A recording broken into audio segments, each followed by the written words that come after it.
இந்த 26 என்ற எண்ணிக்கை எதை அடிப்படையாக வைத்தது கேள்வி கேட்கலாம்.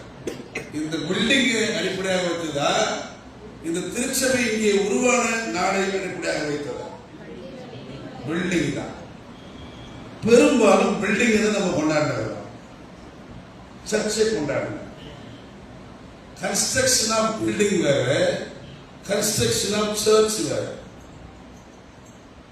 ஆலயம் என்பது வேற, திருச்சபை என்பது வேற. இது ஒருவேளை ஆலய ஆண்டு விழாக இருக்கலாம், திருச்சபை ஆண்டு விழா கிடையாது. திருச்சபை ஆண்டு விழா அப்படின்னா எத்தனை ஆண்டுகள் இங்க இருக்கிற முன்னோர்கள் என்ன சொல்லலாம்? இங்க சர்ச்சு உருவாகி எத்தனை வருஷம் இருக்கும்? 100 ஆண்டுகளை கடந்திருக்கு. தரலையே சொல்லலாமா? அப்படியானால் நாம் 100ஆண்டு விழாவை கொண்டாட வேண்டும். ஒரு 26 ஆண்டு விழா கிடையாது. பெரும்பாலும் கட்டிடங்களையே மையமாக வைத்து திருச்சபை தன் கொண்டாட்டங்களை மேற்கொள்வதால் உண்மையான திருச்சபையுடைய பொருளை உணராமல் கட்டிடத்தை மையப்படுத்துகின்ற திருச்சபைகளாக இன்றைக்கு உருமாறி வருகின்றன என்பது உள்ளபடியே வேதனை அளிக்கிற செய்தி.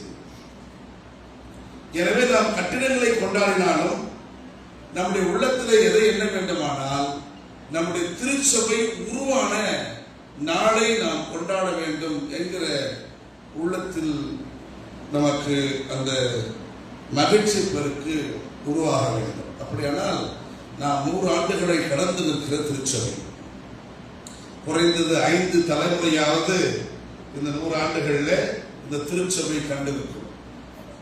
இத்தனை தலைமுறைகளையும் பற்றுறுதியிலே வளர்த்தெடுக்கவும், இத்தனை தலைமுறைக்கும் கடவுளின் அன்பை போதிக்கவும், நெறிப்படுத்தவும், ஒழுக்க நெறியோடு வாழ்வதற்கான முறைகளை கற்றுக் கொடுக்கவும், தவறு செய்தால் தவறு இழைத்து விட்டோம் என்ற குற்ற உணர்வை